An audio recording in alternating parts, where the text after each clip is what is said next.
हाँ, तो डॉक्टर साहब आप अपना परिचय देते हुए आप कौन हैं, क्या कर रहे हैं?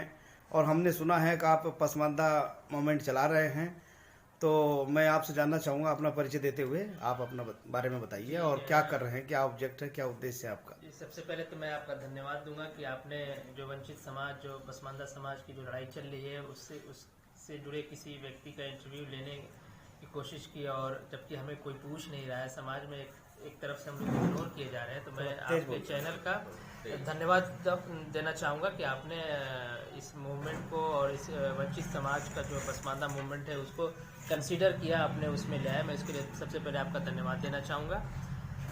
तदुपरांत मुझे फैयाज़ अहमद कहते हैं। मैं पेशे से डॉक्टर हूँ। मैं मिनिस्ट्री ऑफ आयुष में यूनानी फिजिशियन हूँ। मैं यूनानी मेडिसिन में मैंने एमडी किया हुआ है, और मैं पसमानदा विमर्श जो देश के अंदर चल रहा है मैं उससे जुड़ा हूँ। और मैं डॉक्टर इकबाल साहब के संपादकीय में निकलने वाले पसमानदा पहल में मैं बराबर लिखता हूँ। मैं पसमानदा पहल से जुड़ा हूँ, और ये मेरा सौभाग्य है, मैं अपने को खुशकिस्मत समझता हूँ कि मेरे पास डॉक्टर एम इकबाल साहब की तरह नेतृत्व है। मैं उनके नेतृत्व में काम कर रहा हूँ।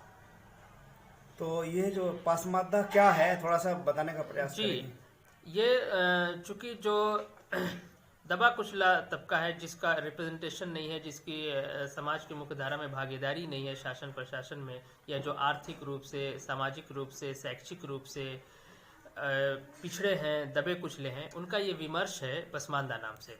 क्योंकि पसमानदा उर्दू भाषा का शब्द है, और ये जो इस्लाम के मानने वाले जो बहुजन हैं, ये एक तरह से उनका आंदोलन है। जो इस्लामिक धर्मावलंबी हैं, मैं मुस्लिम शब्द का यूज़ नहीं करना चाहता हूँ, क्योंकि मुस्लिम शब्द जो है ये जो अशराफ का है, वो मुस्लिम कहने से अशराफ ही मेन स्ट्रीम में माना जाता है। और सर सैयद ने लिखा भी है कि शेख सैयद मुगल पठान ही मुसलमान हैं, और ख़ासतौर से वो मुसलमान हैं जिनके अंदर से इब्राहिम की खून की बू आती हो। तो मैं थोड़ा सा उससे अवॉइड करता हूँ, क्योंकि हिंदू मुस्लिम कहने से जो है धार्मिक विमर्श की तरफ बात चली जाती है, और जो देश की असल समस्या है, जातिगत समस्या, वो पीछे रह जाती है। चाहे वो कोई भी धर्म हो, धर्म के मानने वाले हों, असल समस्या इस देश की मैं जाति समझता हूँ। दूसरी चीज़, पसमानदा का शब्द चूँकि ये उर्दू का है, जिसके माने होते हैं जो पीछे रह गए हैं, ये उर्दू में फ़ारसी से आया है। चूँकि उर्दू एक नई भाषा है, उसमें कई तरह की भाषाओं से शब्द आते रहे हैं, तो कुछ लोग इसे फ़ारसी का भी कहते हैं, लेकिन मैं इसे उर्दू भाषा का शब्द मानता हूँ। ये उर्दू में फ़ारसी से आया था, और आमतौर से उर्दू में इस्तेमाल होता है ये। दूसरी चीज़, इस शब्द को मंडल कमीशन के आने के बाद ये शब्द जो है एग्जिस्टेंस में आया। लेकिन आंदोलन जो है पसमानदा आंदोलन, इसके जो संस्थापक हैं, या इसको जिन्होंने इसको शुरू किया था, वो आसिम बिहारी थे, जो 1911 में आसिम बिहारी और बाबा साहब भीमराव अंबेडकर का जीवन काल तकरीबन एक बराबर है, और उनकी जन्मदिन और मृत्यु दिन भी टैली करती है। 14 अप्रैल को बाबा साहब भीमराव अंबेडकर का जो है हम जन्मदिन मनाते हैं, और आसिम बिहारी का 15 अप्रैल है, और दोनों की जो है बाबा साहब भीमराव अंबेडकर का महापरिनिर्वाण दिवस 6 दिसंबर है, और आसिम बिहारी का भी यही है। तो साल में दो हम लोग कंबाइंड प्रोग्राम करते हैं, जो बहुजन और जो दलित और जो पिछड़ा समाज है हमारा, और दूसरा जो है जो पसमानदा समाज है। और पसमानदा में हम उन सबको रखते हैं जो मुस्लिम धर्मावलंबी जितने भी लोग हैं, जो वंचित समाज के लोग हैं, चाहे वो अनुसूचित जाति से हैं, अनुसूचित जनजाति से हों, आदिवासी समाज से हों, दलित समाज से हों, या पिछड़े समाज से हों, उन सब को हम पसमानदा में कंसीडर करते हैं।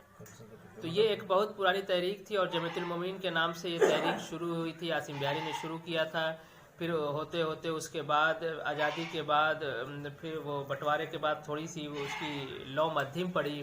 फिर बाद में शब्बीर अंसारी के नेतृत्व में मंडल आयोग के पहले से 79 या 80 के आसपास मैंने देखा कि वहाँ पे शब्बीर अंसारी, महाराष्ट्र के अंदर से, आप समझते हैं कि महाराष्ट्र जो है सामाजिक न्याय में हमेशा अग्रणीय रहा है, वहाँ से शब्बीर अंसारी के रूप में एक नेतृत्व बढ़ता है, जो मंडल कमीशन को लागू करने के लिए विलास सोनावने के साथ और भी कई एक उसमें बड़े बड़े नाम हैं, उनके साथ मिलकर उन्होंने आंदोलन किया। और दिल्ली में एक बहुत बड़ा उन्होंने कॉन्फ्रेंस किया था पसमानदा आरक्षणों को लेके, जिसमें तकरीबन 30,000 के लोग इकट्ठा हुए। इससे पहले देश के बंटवारे के लेके आसिम बिहारी के नेतृत्व में दिल्ली के अंदर जो पार्लियामेंट हाउस के सामने 40,000 पसमानदा भीड़ इकट्ठी हुई थी जो देश के बंटवारे का विरोध किया था। उसके बाद शबीर अंसारी के नेतृत्व में पसमानदा के सामाजिक न्याय के लिए ये दूसरा मौका है जब इतनी बड़ी संख्या में पसमानदा लोग दिल्ली के अंदर इकट्ठे हुए थे।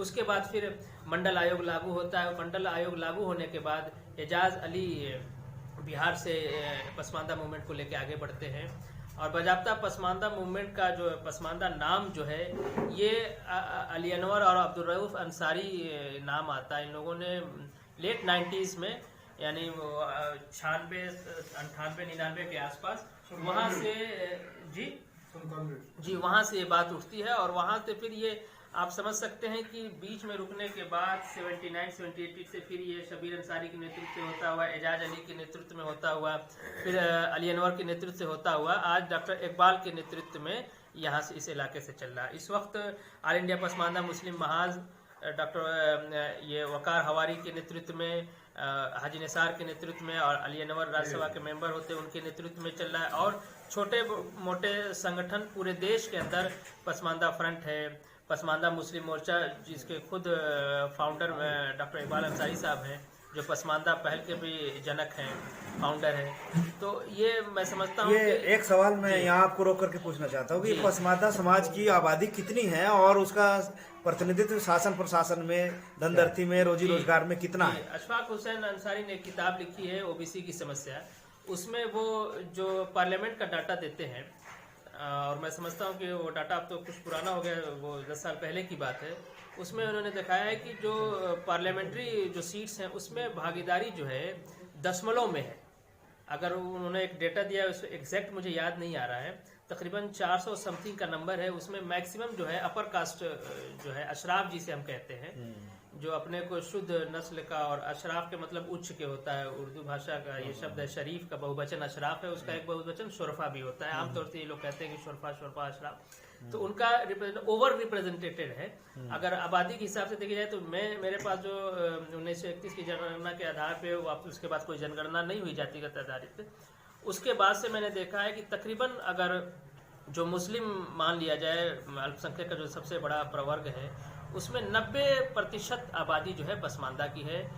जो शेख सैयद मुगल पठान को अगर आप छोड़ दें तो जितनी जातियां हैं, जोला, दुनिया, कुजड़ा, कसाई, नट, धोबी, हलालखोर, भंगी, मेहतर, महावत, कंजड़, कुजड़ा, गोरकन, ये सब जितनी भी आप हैं तकरीबन ये 90% टोटल मुस्लिम आबादी की है। लेकिन आप कहीं भी देखेंगे इनका किसी भी तरह का कोई भागीदारी नहीं है। सरकारी संस्थाओं में, अल्पसंख्यक के नाम पे चलने वाली संस्थाओं में या तो उसमें तो बिल्कुल भी नहीं है, यूनिवर्सिटी कॉलेज में भी नहीं है। लेकिन एक बड़ी हैरत की बात मैं आपको बता दूं, दिन भर जो आजकल नारा चल रहा है दलित मुस्लिम एकता पे भी मैं एक बात कहना चाहूँगा, वो याद आ गया मुझे। बताइए। उससे पहले मैं बता दूं कि जो मुस्लिम संस्थाएं हैं जैसे वक्फ बोर्ड है जो टोटली मुस्लिम चलाते हैं, मुस्लिम पर्सनल लॉ बोर्ड है, मुस्लिम पर्सनल लॉ बोर्ड में मैं समझता हूँ 350 मेंबर होते हैं और उसमें एक शर्त ये है कि आलिम होना चाहिए, इस्लामिक मैथोलॉजी का जानकार होना चाहिए। उसके अलावा उसमें कुछ लॉयर्स भी रखे जाते हैं, कुछ अब इन्होंने महिलाओं को भी रख लिया है दबाव बनने पे, वरना महिलाओं को ये अशराफ जो है, जो अशराफ का इस्लाम है, वो महिलाओं को रिप्रेजेंटेशन के लिए, नेतृत्व के लिए क्षमतावान नहीं मानता है। बहरहाल लेकिन उसमें आप देखेंगे 350 मेंबर में इक्का दुक्का पसमानदा भी आपको ढूंढे नहीं मिलेगा, जबकि आप देखेंगे कि पसमानदा उलमा एक प्रचुर मात्रा में है, हाफिज आलिम आपको पसमानदा में ज़्यादा मिलेंगे। तो जो मुस्लिमों की संस्थाएं हैं, जो मुस्लिमों की जो प्राइवेट संस्थाएं हैं, एनजीओ जिसे आप कहते हैं, जमीयतुल उलमा हिंद है, जमात इस्लामी है, वहाँ इक्का दुक्का कहीं रेयर आपको कोई मिल जाएगा, लेकिन कहीं भी बिल्कुल दशमलव में उनकी भागीदारी। तो सरकार तो दूसरे पे आती है, जो मुसलमान दिन भर हम मुसलमान भाई भाई हैं इसका नारा लगाते रहते हैं, उन्होंने भी अपने संस्थाओं में मुस्लिम पर्सनल लॉ बोर्ड, वक्फ बोर्ड, जो बड़े मदारिस हैं, देवबंद हैं और इस तरह के जो भी है संस्थाएं हैं, तबलीगी जमात है, जमात इस्लामी है, वहाँ पे आप सिर्फ फुट सोल्जर हम लोग कहते हैं, सिपाही के रूप में आपको पसमानदा मिलेंगे। नेतृत्व में या जहाँ पे नीतियाँ बनती हैं वहाँ आपको पसमानदा बिल्कुल दिखाई नहीं देंगे। ऐसा नहीं कि पसमानदा में शिक्षित लोग नहीं हैं, उलमा बहुत ज़्यादा हैं पसमानदा में, लेकिन मुस्लिम पर्सनल लॉ बोर्ड जो मैं समझता हूँ एक तरह से मुस्लिम इश्यू को लेके बिल्कुल समानांतर सरकार चलाती है। यानी इसका मतलब यहाँ पर भी जो है भेदभाव का स्तर है, बिल्कुल खुले तौर पे भेदभाव है। और ये भेदभाव सिर्फ जो अमल में नहीं है, प्रैक्टिस में नहीं है, ये किताबी तौर पे है, इस्लाम की किताबों में लिखा हुआ है, हदीस की किताबों में लिखा हुआ है।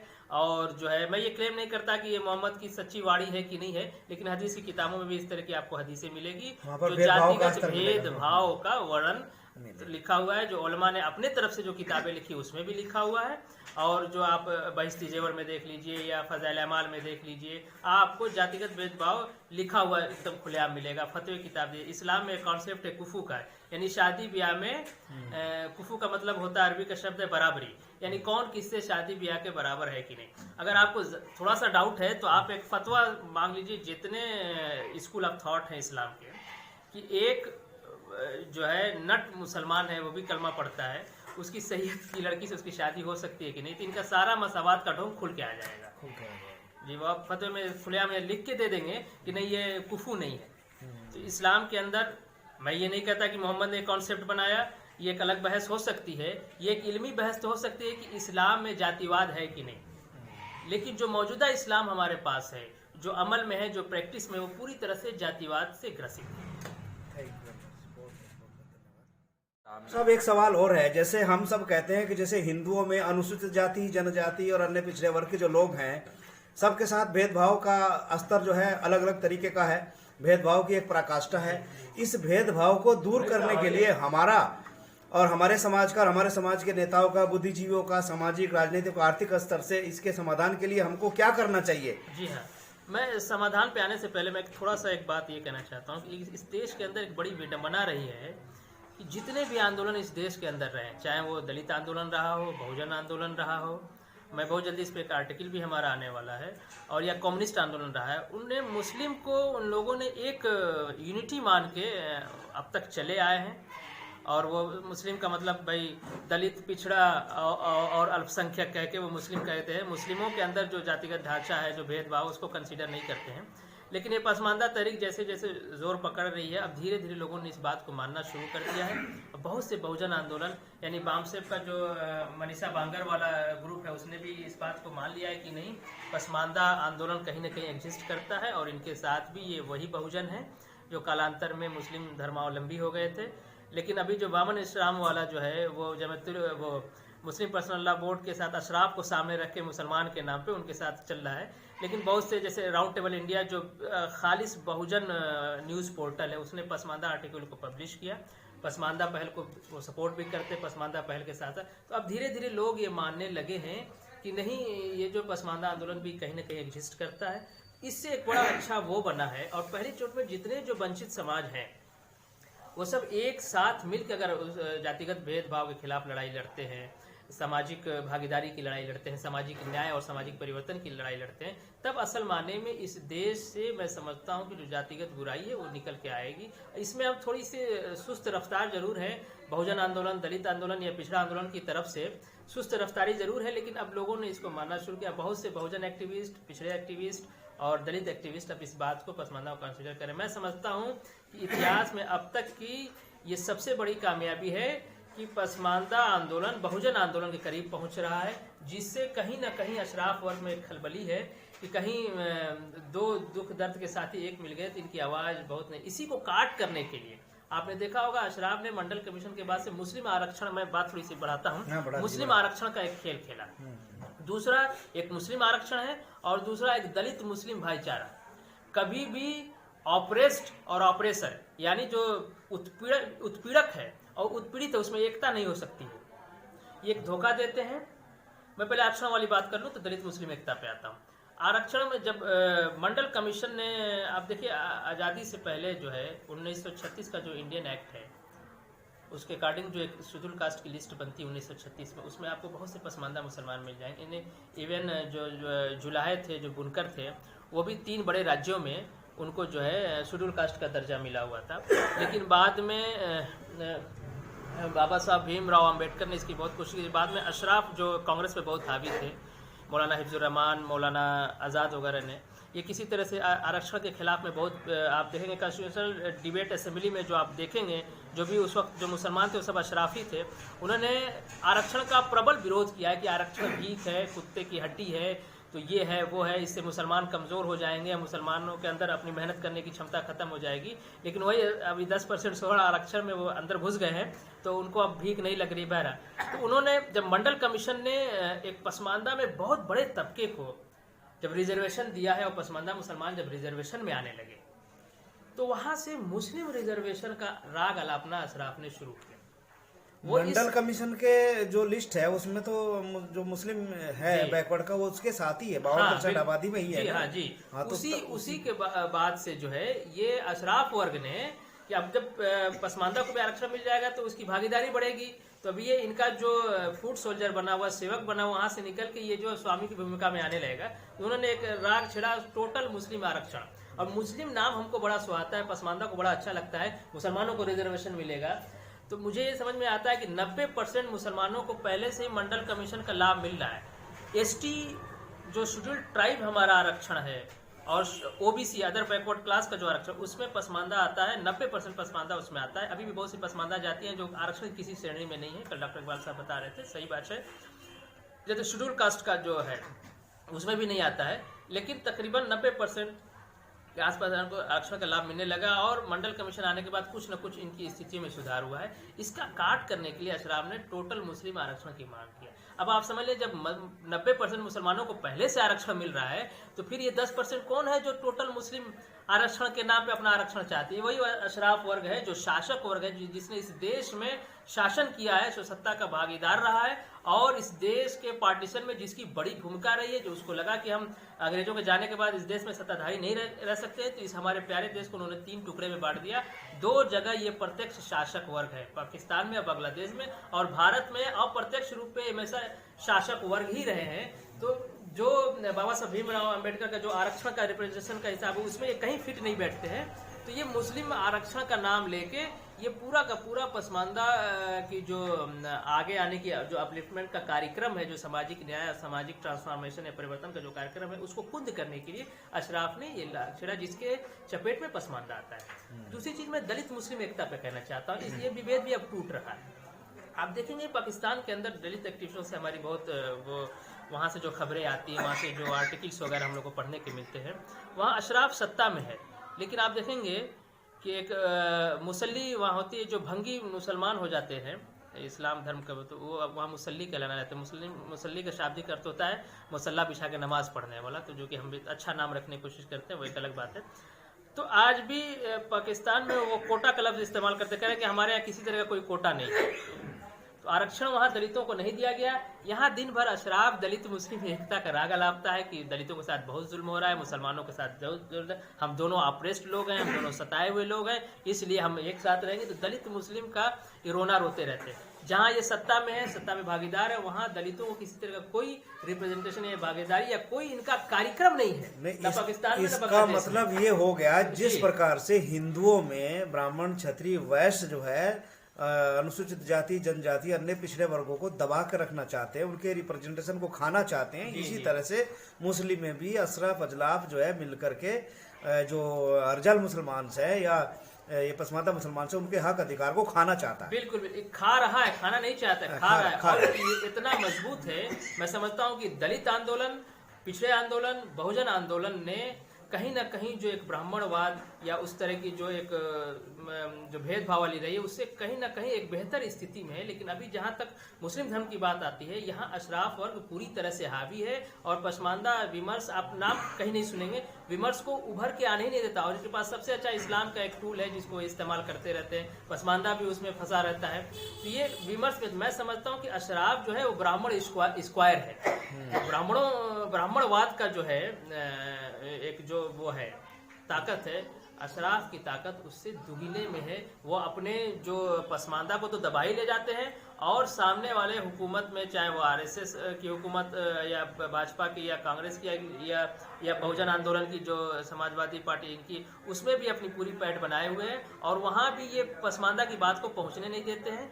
तो मैं समझता हूँ कि ये बहुत ज़्यादा मजबूत है और ये सामाजिक न्याय, इस देश के सामाजिक न्याय के लिए ये सबसे बुरी बात है कि पूरा का पूरा एक बड़ा सेक्शन, मैं समझता हूँ कि अगर इस देश की आबादी, पूरे मुसलमानों की आबादी अगर 13-14 करोड़ मान ली जाए, तो 12 करोड़ से कम जो है, सिर्फ 2% के आसपास इस देश में अशराफ वर्ग है, बाकी जो और अशराफ वर्ग ये ज़्यादातर शासक वर्ग रहा है जो बाहर से आया है। बाकी जो पसमानदा वर्ग में 99% यहाँ के बहुजन ने जो जातीय दंश से बचने के लिए जो मजहबों की तरफ भागना शुरू किया, ईसाइयत की तरफ, इस्लाम की तरफ, वो इसमें भाग के आए। लेकिन यहाँ भी न्याय उनको नहीं मिला। यहाँ भी कब्रस्तान अलग है, मस्जिदें अलग है, भेदभाव पूरी तरह से है, लेकिन इसको पूरी तरह से दबा के रखा गया।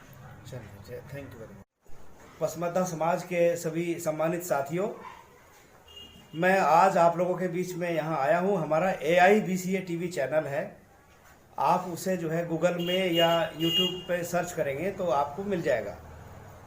तो मैं इस मुहिम पर निकला हूँ। जो हमारा ये AIBCA TV चैनल जो है इसलिए काम करता है कि जो OBC की जो 52.5% आबादी जो मंडल कमीशन ने जो है एस्टिमेट की थी, कोई उसे 54% कहता है, कोई उसे 60% कहता है। तो ये 54 हो या 60 हो या 52 हो, उससे हमारा मतलब नहीं है। मतलब है बहुसंख्यक OBC जो है आज शासन सत्ता से बाहर है और एक तरह से शासन सत्ता से बाहर कर दिया गया। सदियों से वंचित समाज था।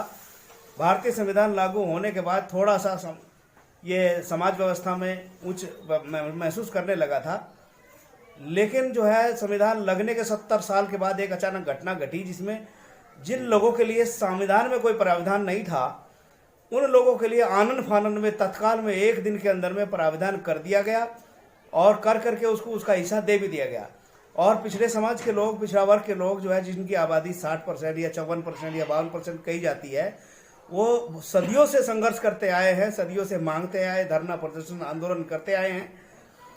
उसके बावजूद भी उनको नहीं दिया गया। उनके लिए संविधान में प्राविधान भी है, यानी इसका मतलब है जिनके लिए संविधान में प्राविधान है उनको संघर्ष करते हुए आज 70 साल हो गए, उनका हिस्सा आज तक नहीं दिया गया। और जिनके लिए संविधान में कोई प्रावधान नहीं है, जो गैर कानूनी है, गैर संवैधानिक है, उनके लिए 10% आरक्षण, सवर्ण आरक्षण के नाम से, यानी उच्च वर्गों के आरक्षण के नाम से जाना जाता है, वो दिया गया।